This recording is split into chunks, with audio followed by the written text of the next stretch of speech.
జనసేనాని కమ్యూనిస్టుల్ని ఆయన ఒంటరివాడంట. నేను ఒక విషయం మిమ్మల్ని అడుగుతున్నా. ఇప్పుడు సింగనమల్లో ఎవరైనా ఒక పిచ్చోడు వస్తాడు, లేకపోతే ఒక దొంగ వస్తాడు. దొంగ వస్తే ఎవరైనా పట్టుకోబోతే దొంగ వచ్చాడంటే అందరూ మీరేం చేస్తారు?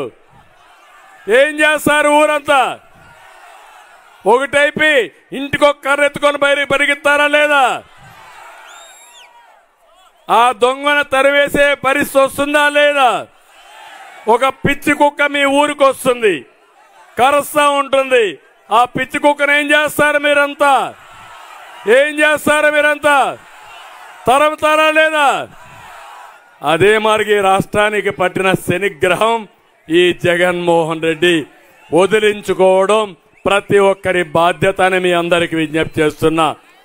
ఒంటరి వాడు కాదు, ఒక అహంకారి, రాష్ట్రాన్ని సర్వనాశనం చేయడానికి కంకణం కట్టుకున్న వ్యక్తి, మన కష్టాలకు కారణం, అందరినీ వేధించి మానసిక ఆనందం పొందిన ఒక మానసిక రోగి ఈ జగన్మోహన్ రెడ్డి అని చెప్పి కూడా నేను మీకు తెలియజేస్తున్నా.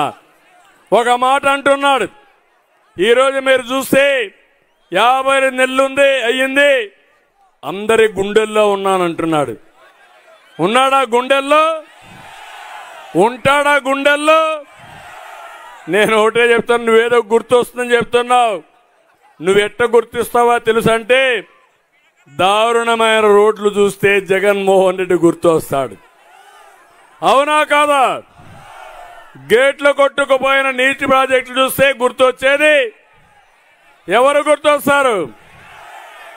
జీవనాడి లాంటి పోలవరాన్ని పాడుపెట్టింది ఎవరంటే గుర్తొచ్చే వ్యక్తి. రాజధాని లేని రాష్ట్రాన్ని చేశారంటే ఎవరు గుర్తొస్తారు? నిరుద్యోగం, గంజాయి, డ్రగ్స్, రైతు ఆత్మహత్యలంటే గుర్తొచ్చేది. నాసిరకం మద్యం అంటే గుర్తొచ్చేది. ధరల పెరుగుదలంటే గుర్తొచ్చేది. మీ జీవితాలు నాశనం చేశారంటే గుర్తొచ్చేది. దీనికంటే ఏం కావాలి తమ్ముళ్ళు?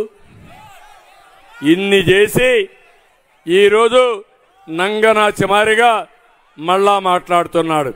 నేను ఒక్క విషయం ఇక్కడ చెప్పాలి మీ అందరికీ. రాయలసీమకు ఎనలేని ద్రోహం చేసిన వ్యక్తి జగన్మోహన్ రెడ్డి.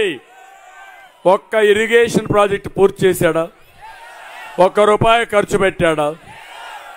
అదే నేను సీఎంగా ఉన్నప్పుడు